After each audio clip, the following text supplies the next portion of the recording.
Friday, August 24th, and this is your Barbados Today Evening News Update. So glad you can join us. I'm Fernella Wedderburn. Sandals today gave a vote of confidence to the ailing Barbados economy and the Mia Motley government.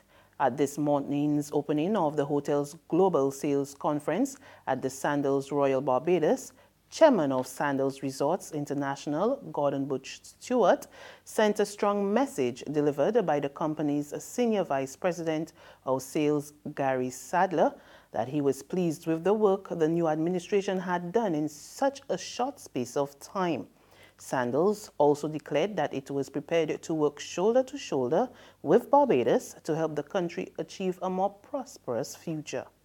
While Sandals may be just one hotel group, we fully intend to pull our weight to help bring about the stability and success we all want for Barbados. Your presence here this morning sends a very powerful and motivational message to the entire sales organization worldwide, and indeed to our whole company as we continue with our efforts to build Destination Barbados.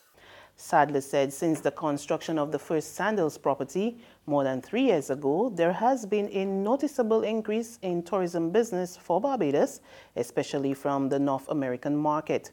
He is expecting even more growth as the brand continues to expand. We have now gone further with plans to develop a beaches resort in St. Peter, which is well on track and will represent our single largest investment to date. It should be noted that we will raise all the capital and we carry all the risk for these investments. In other words, we're putting our money where our mouth is. I believe that sends a very powerful message, and I can think of no greater way to telegraph to the world about the investment community that investing in Barbados, you can do it with confidence. The Caribbean must get moving on implementing alternative sanctions to reduce crime and the high recidivism rate in most countries. Today, Executive Director of the Regional Security System, Errington Sherlin, said while countries focus on being tough to arrest rising crime, the importance of rehabilitation is often overlooked. He told a presentation ceremony at Her Majesty's Prison Dodds today that countries should pay serious attention to these new methods to fix the problem.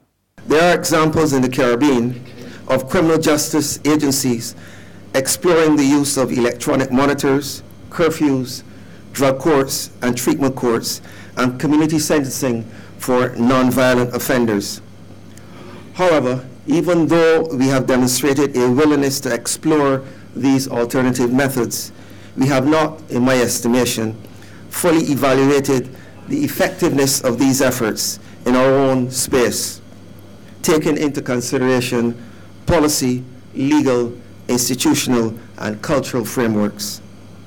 My hope is that correctional facilities, along with the other components of the criminal justice system, review these methods within the context of each Caribbean territory. Only then will we have an extensive knowledge base on effective strategies that have a higher probability of reducing crime and recidivism. Sherlin presented the Barbados Prison Service with new tools and equipment from the RSS in partnership with the European Union. He added that the RSS is ready to help countries address the challenges facing the criminal justice network and develop new ideas that treats to crime prevention and rehabilitation. The RSS has embarked upon a new direction to complement the protection of our borders and state security apparatuses. In addition to success with the drug supply reduction through interdiction, the RSS hopes to contribute to peace and stability by focusing on recidivism in our sub-region and supporting our correctional facilities in their rehabilitative efforts. Bring the proof. This is what Minister of Agriculture and Food Security Indar Weir told Egg and Poultry Producers during a meeting this morning to address their complaints about the hike in their water bills. In her budget back in June, Prime Minister Mia Motley announced that the new garbage and sewage contribution, which took effect on August 1st, will be added to the water bill. This is expected to amount to 50% of the water bills for commercial farmers. Just yesterday, spokesman for the farmers and Chief Executive Officer of the Barbados Agricultural Society, James Paul, said the new levy will be burdensome, making some local producers uncompetitive. Minister Weir has, however, urged them to first consider all the incentives they are getting from government. At the end of the day, my position is that the consumer is supposed to benefit from any incentive that this ministry gives to farmers of any kind. And so that if we are giving away to the farmers incentives, then the final consumer, the consumer must be the beneficiary. So when that type of analysis is done, we can then determine if in truth and fact the rates that are being collected through the Water Authority for sewage is indeed burdensome or not. There's regional and international news after this short break.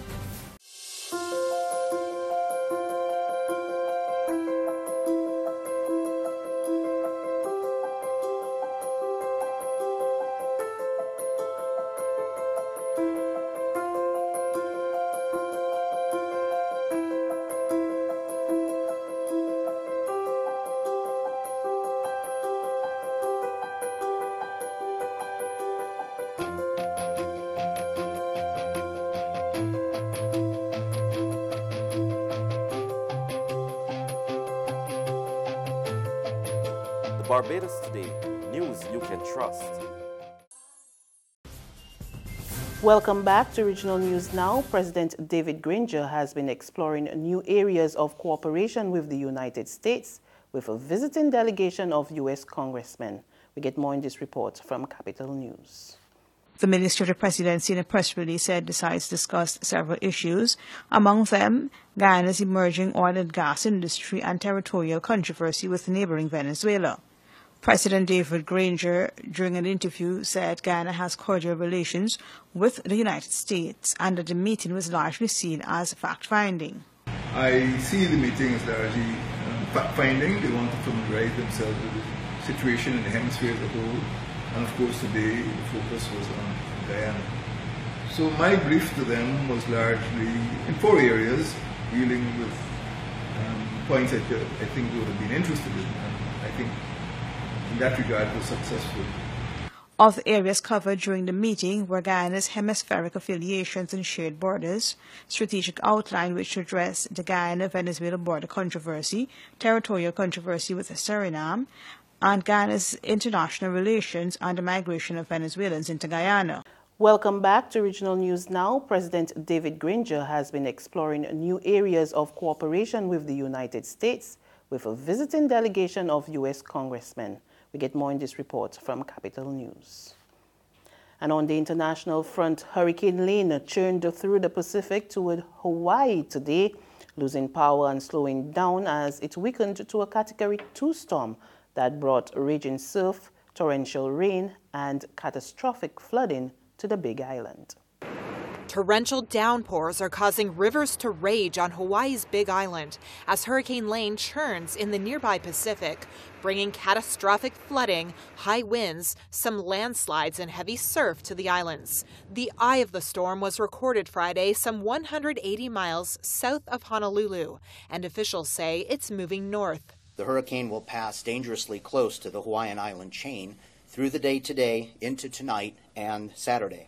Dangerous flooding will continue on the Big Island. The threat for tropical storm force or even hurricane force winds will continue for the next 24 to 36 hours, especially at the higher elevations.